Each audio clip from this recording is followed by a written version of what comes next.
we cope with and deal with things in our systems and stuff like that. We have to do a lot of things the rest of the world doesn't have to do. We have to cope with a lot of unusual things. Other thing that I think a lot of actors have to deal with is financial instability between gigs. Oh, that's a good one. I had proven to myself and to my family that there was a place for me in the industry. And I remember my grandmother writing to me, and she literally said, "Now about your acting, when are you going to make it?" The Working Actor NYC, that's Patrick Richwood. Benjamin Howes. This episode of The Working Actor NYC may contain profanity and some adult concepts, so please use your discretion. Benjamin Howes. Would you care to introduce today's topic? Well, I would care to. Thank you very much. You know, we were discussing what are the unique the unique properties of the life of the artist, and it really occurs to me that we cope with and deal with things in our systems and stuff like that. We have to do a lot of things the rest of the world doesn't have to do. We have to cope with a lot of unusual things. I shouldn't say cope, I guess, because some people are fine with it and others are like, what am I? So I thought it would be interesting to do talk about that. Yeah. What are some of the things that are unique to our world that we do have to deal with and cope with, and how do we deal with them and cope with them? Let's do it. What do you got? Yeah. What's the first actor I unique don't situation? have thought of anything. I just It's gonna be a quick episode, folks. the first thing I thought of was something that we talked about the other day, which was when you're watching like the Tony Awards or the Academy Awards, for instance, and you're a working actor or non-working actor, it doesn't really matter.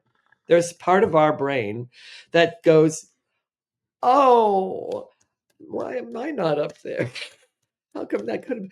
God, I'd so love to be up there. I wish that was me. Why am I not up there?" Now, there is a fine line, and in that fine line is a chasm between I sure wish I was up there too, and how come that's not me? And I felt Okay, both. explain the difference between those two things. One is a longing that has nothing to do with taking something away from the other person. Uh-huh.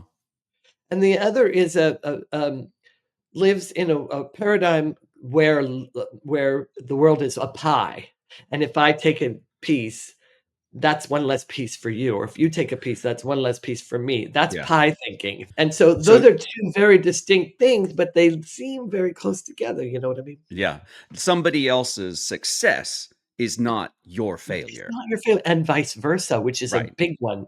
A lot of people have this idea in their way back, and that prevents them from really excelling in their success, that says, I don't have a right to do that, or Well, that's the whole imposter syndrome. What? Yeah. Well, but I do think that that's a close cousin, because when we're sitting up there and we're like, that could be me. It's yes, it could, is one reaction. It yeah, absolutely could. That's what I was going to say. That's not negative. That's just kind of like inspiring, and it's tinged with some ennui because you're not up there. Sure, but it can serve as an inspiration to you of what is possible, of what is achievable. Yeah, that's the thing. We get to choose, but that's a very real thing. And now, of course, that exists in lots of other professions, but in our profession, well, the other way it sort of can manifest is not watching the Tony Awards or something, but also just going through social media. If you're scrolling past somebody else's Broadway debut or their Netflix deal and they're shouting about it on social media, it can totally lead to a spiral of doom scrolling and getting into that. So, I mean, that just is scrolling. Yeah. I mean, but that is the solution to that in that particular instance is making sure that you're using social media with intention, that you can mute people or unfollow them if you need to, or just give yourself a time limit on how long are you going to spend sitting on social media. Yeah, I think it's just good to acknowledge the fact that we live in a very rarefied thing where, our job, the job stream is very narrow, and it gets narrow and narrow and narrower as you get closer to a job, and it's all subjective. So there's no tenure or my resume will get me the job or anything like that. It's all helpful, but it doesn't. It's really about who are you? How are you staying um, present to what do I want to do? What do I want to? How do I want to do it? Well, that's the Well, other thing. Knowing, like, anchoring yourself to your mission statement, to your why am I doing this, can yeah. also ground you when things start to get look at that other person achieving what I want to be achieving. If you're anchored to why you're doing this, that will be such a helpful to what stories you want to tell and why you want to tell them. It can be such a help when to prevent you from comparing your progress with somebody else's. Yeah, that's the bottom line, isn't it? There's comparison inherent in some of the things that we are this is our world. Yeah. And they're not comparisons never work. They never really work. Their Inspiration win, if I works. if I were to put it in a little nutshell, their win isn't your loss. Stay in Right, your lane and run your race. right. Your career isn't pie. Well, now I'm hungry. The one that I was sort of thinking about that really is very specifically an actor thing is post-audition silence, that waiting game. You've put your heart into an audition and then crickets. It's you don't hear anything. And Oh, yeah. so that situation, it triggers self-doubt, overanalysis, overthinking, anxiety. Did I blow it? Should I have made a different choice? Why haven't I heard anything? Oh, Have you that's experienced that, Patrick? I have to be careful here because you'll think I'm joking if I go, "No. No, no, I 'cause one of mine that I wrote down is we work in a vacuum. Very unique I mean, it's not totally unique in the world, but it's very unique, and it's an actor's thing.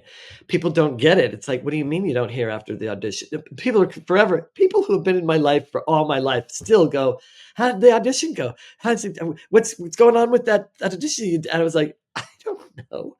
Ask them. I have no idea. I left the room days ago." Point of all this for me is when I leave the audition, the way I measure it is I go, "How satisfied do I feel?"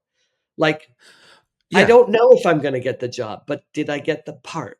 yeah. Was the part mine Well, for I that time? I love your phrase, which is, "I don't know if I got the job, but the part was mine for 15 minutes." That's the ideal. I That's love ideal. it. I love that. That's I love exactly. that. That's the T-shirt for me. Here's an interesting one. Do you have any for those people who haven't got as much experience as you and I do and are not so far along the journey down this particular road of being able to say, you know, this is how I deal with that. Do you have any suggestions for a mental redirect, like a post audition ritual, meeting with a friend, going to the gym, working on the next side? 2 things. One is from an old book called The Artist's Way by Julia Cameron, Love. and she calls it the morning pages. I just think it's great to write 3 longhand pages of whatever's in this you're flapping around in there, Yeah. that flotsam, because it's a way of It gets clearing it. it out of your brain and onto the Yeah. page. Yeah, and then I don't care. I don't Yeah, need to you say don't anything. ever have to read it ever again, but it clears your brain. That's one thing. The other thing that I like is reframe. It's a similar sort of thing to your, I don't know if I got the job, but the part was mine for 15 minutes. You can also think of that audition as your free performance for that casting office. You just trained them to think about you. You may not be getting this job, but it's your free performance for this casting office. It's your go see for this Yeah, casting it's office. it's right. It's like having them come to see you in a show. Exactly right. And that is a good frame up for that is a very good framing for an audition, an excellent framing for an audition. I'll have to remember that one because, I mean, what could be better? You're Yeah. like, you've got them, you've got them A come to see captive you in this. audience. Yeah.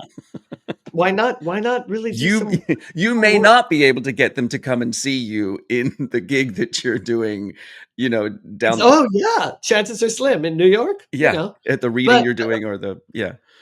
also, I mean, we've touched on this before, but it's not doesn't hurt to say again, I've gotten shows, jobs in shows that I didn't audition for because I went in and auditioned for that other one that even though I knew I wasn't going to get that role because I wasn't right for it, I gave it my very best shot. So Yes. because I left them with something, I wasn't going there to get the job. I was going there to act on a Tuesday, Yeah. like the Act on a right, Tuesday. somebody famous said. I forget, Robert Duvall or somebody. It's a chance to it's an opportunity to act on a Tuesday. Yeah. An Another audition. technique that I have come across is that some people find that keeping an audition log helps them to sort of say, okay, that one's done. Here's who I saw. Here's the material that I did, date, time. And then you can sort of keep track of, if you're a spreadsheet wizard, then you can keep track of who you've seen and how many times you've seen them, what you did for them before. And keeping that sort of like methodical, very intellectual log takes the emotional weight out of it, which I thought Well, was it an also interesting does another technique. thing. I've done that before, and it's actually kind of fun until I forget for a while, and then I'm like, Oh God, I'm behind. "How am I gonna catch up?" It's like the checkbook, it's like, I open it up, and it's like the last entry was in January. Stress, somebody burn this, take this away. No, but there also the other thing you can enter in there is notes, and you can say, um, the impression I got was that they had a great time, or they said da da da, and or this is the person that was in the room. Her name is the da da, and this is because that's also super helpful for agents and managers Yeah. because agents and managers can't or don't or both keep up on what your relationship with these casting directors. But if you can say to them, "Oh, listen, you can submit me for that with confidence because the last 3 times I auditioned for her, it was I got a gold star, Yeah. and Yeah. they were these times in case you wanna mention them. Yeah. Yeah. I Remember love Patrick that. came in for you on this, and it's very, very helpful, and Super it gives helpful. you which this addresses, the other thing about working in a vacuum, it gives you, the actor, back some actual power. Now you're driving the car, you're not running behind it trying to jump into it, Or you're waiting driving for with somebody it. else to do it for you. You're doing it. Or waiting for someone else to do it for you, exactly. Yeah. You're driving it, and, that car analogy actually works pretty good because a lot of times in my career, I feel like I'm either running behind the car trying to get into it, or I'm running in front of it trying to not get run over by it, and either way, it's just totally, completely, fucked up. I w I have to remind myself, and this is one of the mantras, "Oh, that's right. I'm the driver of the car." Right. And not only am I the driver of the car, I'm good. Like, I'm Mario fucking Andretti. Right. That's who I am. And it really does actually make a huge difference Yeah. when you find that thing, that metaphor that works for you, that every time you remind yourself of that, all the bullshit falls away, Yeah. and then you're more inclined to do your best work. My takeaways from this one are, I don't know if I got the job, but the part was mine for 15 minutes. I also think an actor's job is to audition. Booking is a bonus. All right, what else you got? Well, the third one that I thought was the big one, which is structure. I don't know if we have time for that one, but in our world, there is no structure imposed for us unless it's a rehearsal schedule or show schedule or an audition appointment. Uh-huh. We don't we are in a semi-unique position as artists in that we must make our own structure in order to run our businesses, run our lives, Uh-huh. run our timing, time our days. And that means we come up with our own existence systems Yeah. and we come up with our own allies and tools to do that. And I was going to just talk about the one that works the best for me. You happen to be a person who really thrives on creating I structure love and it. I do. doing it. Yeah. And I'm not a person. I love it being in structure. Uh-huh. Like once a structure is created, I like being in it. Uh-huh. Um, but I don't like doing the creating of it. That's where I get kind of like overwhelmed, and I'll get stopped, like Yeah. because I'm overwhelmed. So one of my tools for doing that is for coping with that is accountability. Oh There's a yeah. lot of accountability in our community. We have a lot of tribe around us, and I utilize it. I utilize it all the time, and I don't just go to my community. I have loads of friends outside of our business Yeah. who I'll say to my friend Carmen, "You've got your emails to go through and weed out. I've got my taxes to do. I'm going to put you on Zoom. We're going to say hi. How you doing? Okay, and then we're going to work because I know just her being there is enough for me to stay on track. Don't forget, I'm the ADHD poster child. So it's like, just to clarify, it's like a self-imposed study hall. You don't have to be working on the same things. You can be working on totally different things, Totally different but things. just That's the fine. presence of the other person is enough. That's enough for me. Yeah. Yeah, it's different people have different things. Another thing that is invaluable to me, but is again, I prefer it to already be done.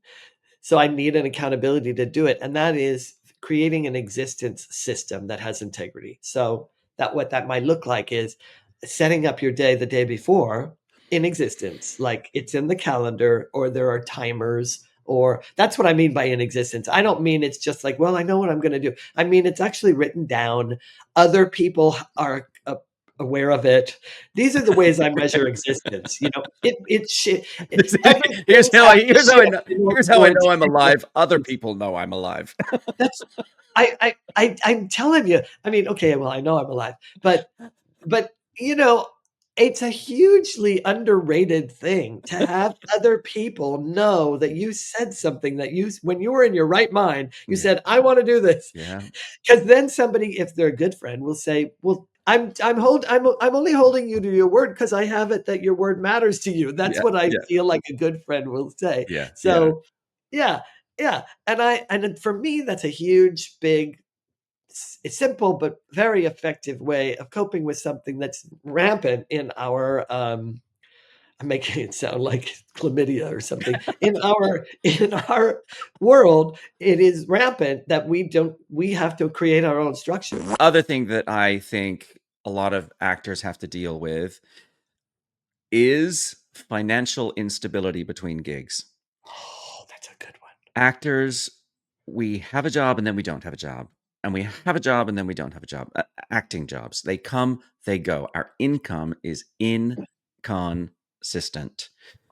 We have to deal with survival jobs. There's the unpredictability of bookings, and I think that creates a lot of pressure. Not just professionally, but also I emotionally and Yeah. physically. Like that Yeah, sort of finances are a big part of what roller coaster of yeah, yeah. finances, I Sure. think, Yeah. can lead to Yeah. all sorts of things. I think personally, I think it can manifest as financial shame. Like, you know, I think Yeah, yeah. I remember I had moved to New York to study acting. I had already worked for years in Australia. I spent 2 years doing Les Mis. I spent a year doing Beauty and the Beast. Like I had proven to myself and to my family that there was a place for me in the industry. And I Right. remember my grandmother writing to me, and she literally said, "Now about your acting, when are you going to make it?" Oh god. Thursday at 4:45, Grandma. Thank you for making sure that I wrote that down. But it does sort of impose that sort of like, everybody wants you to be financially stable, if not successful, and our career can be inherently not that. Well, grandmas want you to be financially stable. Not everybody, but most people don't give a fuck if they're financially stable or Well, not. luckily at that time in my life, I was able to say to myself, "She doesn't know what the fuck she's talking about." She doesn't know what she's talking about. It's the same thing as Plus, like, "You know plus, what you need to do? You know what you need to do? You need to get your one of you those stars on you need to Hollywood get one of Boulevard. those soap That operas. That's would what be you so need to get. why don't you do that? That would be so good." I did. I remember asking my mom, I was like, "Do I tell her that my last job, I made more in 2 years than her husband made in in Did your 10?" mother say, "No, Yeah. I don't Mom's like, "I don't think that's a good approach." No, it's just a, we have to remember we live in unicorn world.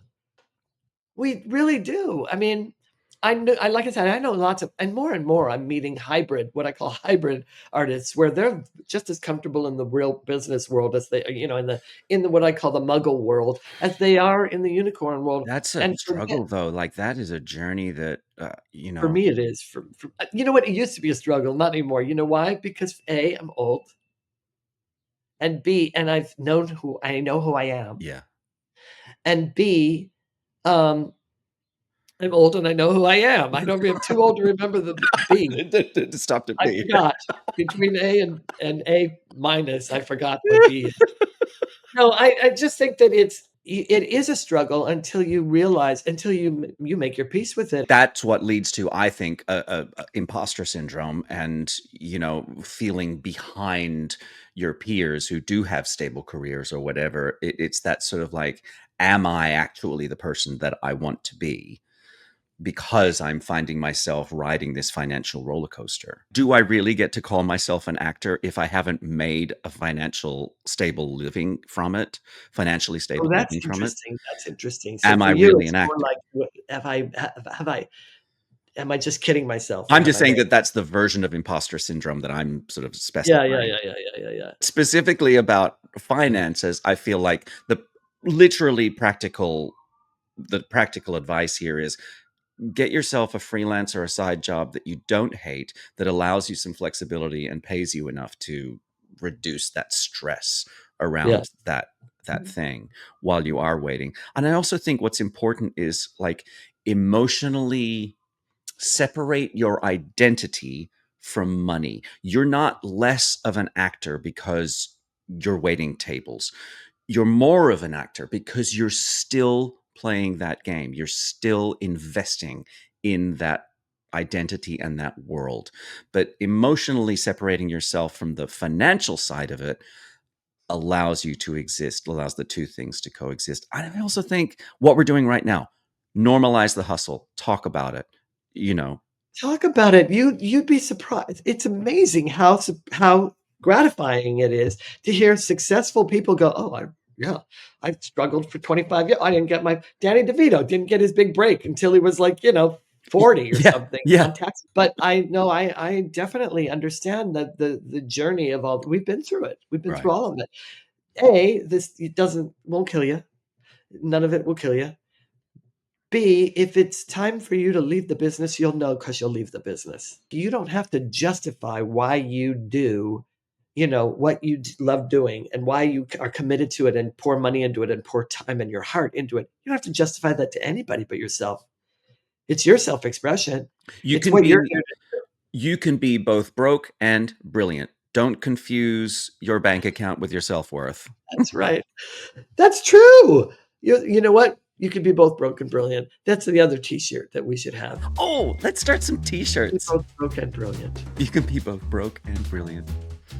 What are others? I don't know if the part was mine, but I don't know if I booked the job, but the part was mine for 15 minutes. You can be broke and brilliant at the same time. Merch. We're creating merch right now. So to wrap up this episode, I think we maybe need to remind our listeners that these stressors are a normal part of the career that we have chosen and thrown ourselves at, and it doesn't mean that we're failing. I guess the other thing is we've also provided our listeners with some useful coping strategies to build a toolkit. I hope so. Those have all worked consistently for me. Yeah. And I'm old. So some So of they these work. were like when God was a boy. And the other thing is, like, tell us what yours are. What are the things that you struggle with in your acting career? Or what are the things that you think, situations that only actors have to deal with, that what are the muggles don't unique know about? things that- So Yeah. DM us on Instagram at the Working Actor NYC, or a comment here on YouTube, or if you're listening to this on a podcast, please rate, review, let us know how we're doing. Chew me out for what I said about waiter jobs. Come on.